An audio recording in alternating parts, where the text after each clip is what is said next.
दिनांक 11/7/2025ला आपले जे गुंडा पथक आहे डॉक्टर दीपक हिंडे आणि त्याचप्रमाणे सर्व्हेलन्स टीम त्यांना मालवणी पोलीस स्टेशनच्या हद्दीमध्ये एक संशयित इसम जायचं वय वर्ष 32 ते 38च्या दरम्यान आहे आणि तो कमरेला एक वेपन जे पिस्टल असतं ते खोचून फिरतो. या अनुषंगाने आपल्याला गोपनीय बातमी मिळाली होती.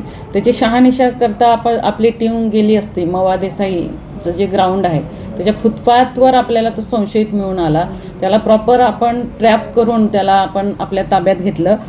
त्याला ताब्यात घेतल्यानंतर आपण 2 पंजांसमक्ष त्यांची ज्यावेळेस अंगझडती घेतली त्यावेळेस आपल्याला एक सिल्वर व काळ्या रंग असलेली एक बनावटी पिस्टल मिळून आलेलं होतं.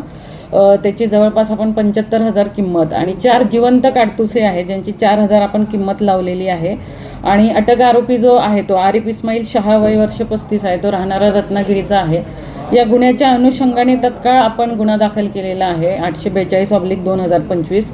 आर्म्स ॲक्टची कलमं लावलेली आहे. आर्म्स ॲक्ट 325 आणि महाराष्ट्र पोलीस अधिनियमची 37(1)A 135 अन्वये आपण दाखल केला. आणि त्या अनुषंगाने अजूनही त्याच्याकडे काय आपल्याला माहिती मिळते का तपास चालू पुढचा. आरोपीचं जे बॅकग्राऊंड आहे तो राहणारा रत्नागिरीचा आहे आणि तो सध्या बोरिवलीला होता आणि तो मालवणी पोलीस स्टेशनच्या हद्दीमध्ये तो वेपन विकण्यासाठी आलेला होता. त्याच्यावर आणखी काही गुन्हे दाखल आहेत का या अनुषंगाने आपण आता पुढचा तपास करतो आहोत.